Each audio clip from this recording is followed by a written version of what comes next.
दर्शन की आवश्यकता या महत्व जीवन को उपयोगी बनाने के दृष्टिकोण से भारतीय एवं पाश्चात्य दोनों विचारों के अनुसार दर्शन की आवश्यकता वैचारिक चिंतन से व्यवहारिक समाधान के लिए होती है।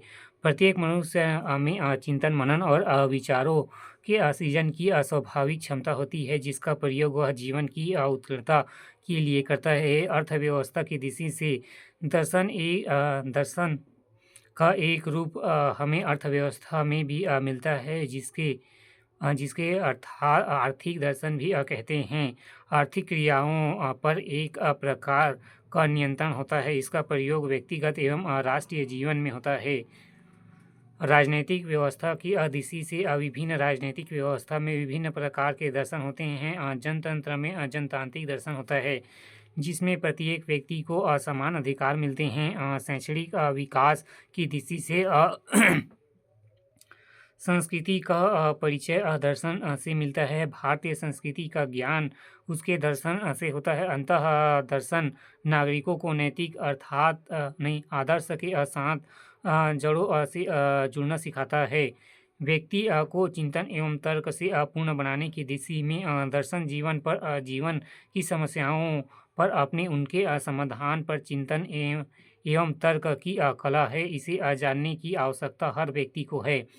दर्शन पर आपेक्ष या आरोप एक विषय और विचार दोनों के रूप में दर्शन को भिन्न आलोचनाओं का शिकार होना पड़ता है। हालांकि यह आलोचनाएं यह अपेक्षित प्रथम दृष्टया सही प्रतीत होते हैं लेकिन गहन विश्लेषण करने पर इनका खंडन किया जा सकता है। कुछ प्रचलित आलोचनाएं उनके तर्क एवं उनका खंडन निम्नानुसार है। आलोचना: दर्शन एक मानसिक व्यायाम मात्र है, क्योंकि दर्शन में सिर्फ चिंतन मनन की प्रक्रिया पर ध्यान देकर नए विचारों को जन्म दिया जाता है, लेकिन यह विचार व्यवहारिक रूप से जीवन में कैसी उपयोगी होगी इस पर विचार नहीं किया जाता है। इस प्रकार दर्शन वैचारिक उद्वेलन मात्र बनकर रह जाता है। खंडन: व्यवहारिक अनुप्रयोग के लिए विचारों को जन्म देना और विकसित करना जरूरी है। यदि दर्शन चिंतन से विचारों का सृजन नहीं करेगा तो जीवन उपयोगी विचार कैसे प्राप्त होगा।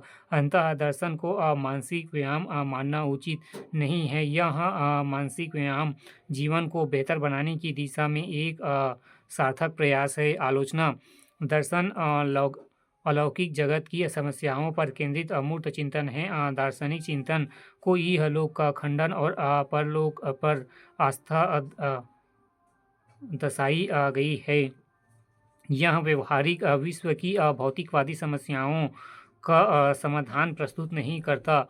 खंडन: दार्शनिक चिंतन में इहलोक का खंडन नैतिक के पतन को रोकने और इंद्रिय संयम को सुनिश्चित करने के लिए है, जो वास्तव में परलोक को नहीं इहलोक की समस्याओं का समाधान प्रस्तुत करता है। आलोचना: दर्शन अमूर्त विषयों का अध्ययन करता है। दर्शन के अध्ययन के केंद्र में परम ज्ञान, परम सत्ता और परम मूल्य जैसे विषय हैं, जो जीव जगत और ब्रह्म की व्याख्या से जुड़े हैं।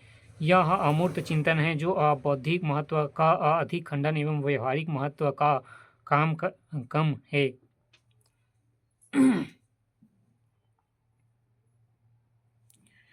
खंडन: आवश्यक नहीं कि मनुष्य भी पशुओं की भांति रोटी, कपड़ा, मकान और सेक्स एवं केंद्रित जीवन जिए। मनुष्य की सार्थक एवं विशिष्टता उन सवालों का जवाब खोजने में है जो उसे विवेक एवं चिंतनशील प्राणी के रूप में सामने लेकर आए। ऐसा न कहने पर न तो महान दार्शनिक और न ही महापुरुष हमारे सामने आ सकेंगे।